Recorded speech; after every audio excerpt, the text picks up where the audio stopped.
Putain, quel film! Quand j'ai entendu parler de The Artist, je me suis dit que ce serait une belle claque, un hommage au cinéma muet, à une époque où les acteurs s'exprimaient avec des gestes et des mimiques plutôt qu'avec des dialogues. J'avais des attentes folles, à la limite de l'enthousiasme d'un gamin devant un stand de bonbons. J'aime le cinéma à l'ancienne, celui qui te prend par les tripes, qui te fait vibrer sans que tu aies besoin de mots. Alors, quand j'ai vu que ce film avait remporté des Oscars, je me suis dit que ça ne pouvait être que du bon, hein? L'atmosphère du film, c'est tout un poème. C'est un mélange de nostalgie, de magie et d'un certain charme désuet qui rappelle les grands classiques du cinéma français. On se croirait presque dans un film de Jacques Demy, avec cette légèreté et cette délicatesse. Le noir et blanc, que dire? C'est comme un vieux vin qui a pris le temps de s'affiner, qui nous ramène à une époque où les images parlaient d'elles-mêmes, où chaque petit détail comptait. La musique de Ludovic Bourse, elle, est un vrai régal. Elle te transporte directement dans les années folles, te fait sentir les battements de cœur d'une époque révolue. Ça, c'est du cinéma. Les personnages principaux, parlons-en. Jean Dujardin, ce gars-là, il a une présence incroyable à l'écran. Dans le rôle de Georges Valentin, il incarne à la perfection l'acteur de l'époque du muet, cet homme charismatique et arrogant qui voit sa carrière s'effondrer avec l'arrivée du parlant. Sa gestuelle est exceptionnelle, fluide comme un chat, et sa capacité à faire passer des émotions sans un mot, c'est tout simplement bluffant. On dirait un héritier direct des grands acteurs de l'époque, je pense notamment à Belmondo pour son charisme indéniable, même s'il n'a jamais eu besoin de s'exprimer comme ça, sans dialogue. Et puis, il y a Bérénice Bejo, qui joue Pépi Miller, cette jeune femme pleine de vie, pétillante, qui commence sa carrière dans l'ombre de Valentin. Elle dégage un charme fou, une naïveté enjouée, et son sourire, putain, son sourire, il pourrait éclairer n'importe quelle pièce. On ressent dès le début une alchimie incroyable entre Dujardin et Bejo, une complicité qui donne un côté rafraîchissant au film. Ils sont comme deux danseurs sur une scène, en harmonie, naviguant entre les hauts et les bas de la vie. L'ambiance du film est vraiment envoûtante. Dès les premières images, on sent qu'on va vivre quelque chose d'unique. Le noir et blanc, la musique, les costumes, tout est soigné avec un amour du détail qui rappelle les plus grands. On se retrouve plongé dans une époque où le cinéma était tout simplement magique, sans artifice, où l'émotion passait par chaque mouvement de caméra, chaque expression faciale. C'est un vrai clin d'œil à ces films où un simple regard pouvait en dire long, où la poésie s'invitait dans chaque scène. Alors, je suis là, les yeux rivés sur l'écran, dans une ambiance qui sent la poussière de vieux studios de cinéma, un peu comme si j'étais dans un bistrot à discuter des grands classiques avec des amis. C'est l'atmosphère parfaite pour apprécier un tel chef-d'œuvre. Il y a de la légèreté, mais aussi une profondeur émotionnelle que l'on retrouve rarement dans les productions modernes. On se rend compte que le cinéma, c'est avant tout une histoire de passion, de rêve, de chute et de renaissance. En regardant The Artist, j'ai regretté un peu le temps où les acteurs n'avaient pas besoin de papoter pour toucher le cœur du public. Cette simplicité, ce retour aux sources, c'est quelque chose qui me touche profondément. Au fond, ce n'est pas qu'un film, c'est une vraie déclaration d'amour au septième art, une ode à ces années où les histoires se racontaient avec des images et des mélodies. Je ne suis pas le genre à pleurer facilement devant un film, mais je dois avouer que ce petit bijou m'a fait frémir. Des réminiscences de Les enfants du paradis, de Marcel Carné, me sont venues à l'esprit, tant par la beauté des images que par l'intensité des émotions. Il y a quelque chose de profondément humain dans ce film, une recherche de l'authenticité qui nous rappelle que, malgré les évolutions technologiques, le cœur du cinéma reste le même. Alors oui, je m'attendais à un film qui rendrait hommage au cinéma muet, mais je ne pensais pas qu'il toucherait aussi juste. The Artist, c'est un peu comme une bonne bouteille de Bordeaux. Ça se savoure, ça se discute et ça laisse un goût inoubliable. Chapeau bas au créateur, parce que réussir à capturer cette magie, c'est un véritable tour de force. Je suis reparti du cinéma le cœur léger et l'esprit plein de souvenirs d'une époque révolue, comme si j'avais pris un grand bol d'air frais dans un monde où le cinéma était tout simplement du grand art. Voilà, ça c'est du cinéma. Putain, quel film.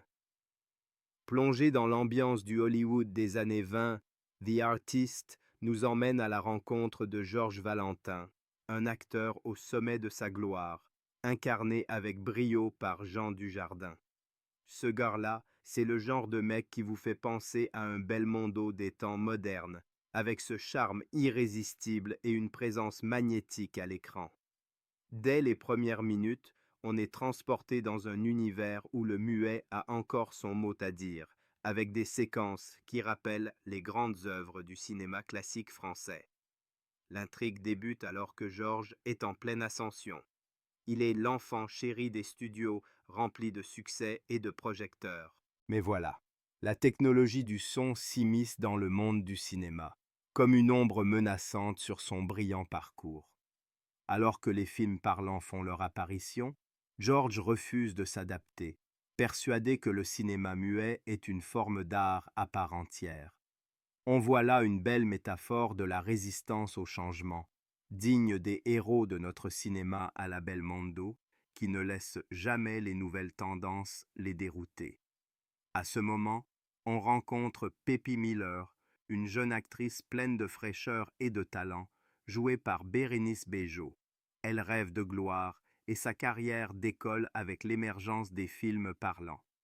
Leur première rencontre dans un studio est marquante. Georges l'aperçoit et l'encourage. Un geste simple mais chargé d'émotion. C'est là que les premiers signes de l'amour naissant entre eux se manifestent. Une belle alchimie qui rappelle ces romances délicates des classiques français où tout se joue dans les regards. Mais voilà le coup de théâtre, la vie de George prend un tournant brutal. La première de son film muet coïncide avec le triomphe de Pépi dans un film parlant. La scène où il assiste à son succès depuis les coulisses est un véritable cri du cœur. On voit la frustration mêlée à la mélancolie sur son visage, et le silence pesant qui l'entoure en dit long sur sa lutte interne. Ce moment est marquant, car il montre à quel point le succès peut être éphémère et comment la fierté peut mener à la ruine. Le basculement majeur intervient lorsque Georges, accablé par l'échec et l'absence de proposition, se retrouve dans une spirale descendante. Ses choix, empreints de résistance, le mènent à la pauvreté et à l'isolement. C'est bouleversant de le voir sombrer, alors que sa belle Pépi, fidèle à ses racines, brille de mille feux. On ressent une empathie pour Georges, un homme qui a tout eu et qui, par son entêtement, perd tout. Ce déclin évoque les tragédies des héros du cinéma, ces hommes et femmes qui se battent contre des forces parfois plus grandes qu'eux. Un des moments les plus poignants est celui où George, au fond du gouffre, brûle ses souvenirs, en particulier les affiches de ses films à succès, comme une façon de se libérer de son passé. C'est une scène magistrale qui illustre la lutte contre soi-même, une thématique universelle qui trouve écho dans tant d'œuvres du cinéma français. On est là, à la limite de l'angoisse et de la beauté, tout en étant émerveillé par la maîtrise visuelle du film. Finalement, le tournant salvateur arrive lorsque Pépi, désormais une star confirmée, décide de tendre la main à Georges. Elle lui offre un rôle dans un film parlant, démontrant qu'elle n'a pas oublié l'homme qui a cru en elle au début de sa carrière. Leur réunion est un moment délicieux, rempli d'espoir et de promesses, un vrai clin d'œil à ces retrouvailles épiques que l'on adore dans les films de notre patrimoine. On voit à quel point l'amour pur et l'amitié peuvent sauver ceux qui sont perdus. La conclusion est à la hauteur de l'ensemble. Georges, bien qu'il ait au départ rechigné à embrasser le changement, finit par se laisser porter par ce nouveau monde à travers le son et la danse. Sa transformation est une ode à la résilience, un cri de joie qui nous rappelle que même dans l'adversité, il y a toujours une lueur d'espoir. Le dernier numéro de danse, rempli de joie et d'énergie, clôt le film sur une note exaltante, comme un hommage au cinéma et à tout ce qu'il représente. Voilà, je ressors de ce film émerveillé, avec le cœur plein d'émotions. Ça, c'est du cinéma. Un vrai plaisir, une véritable déclaration d'amour au septième art, qui nous rappelle que, peu importe les défis, la passion pour le cinéma et l'art en général reste inébranlable. Chapeau bas aux créateurs, car ils ont réussi à faire vibrer nos âmes à travers le silence. Putain, quel film! The Artist m'a vraiment scotché. Les effets visuels en noir et blanc, c'est une véritable claque. On sent la nostalgie des grands classiques du cinéma français, un peu comme les chefs-d'œuvre de la nouvelle vague, mais remis au goût du jour avec ce style délibérément muet qui rend hommage à une époque où chaque geste, chaque regard comptait.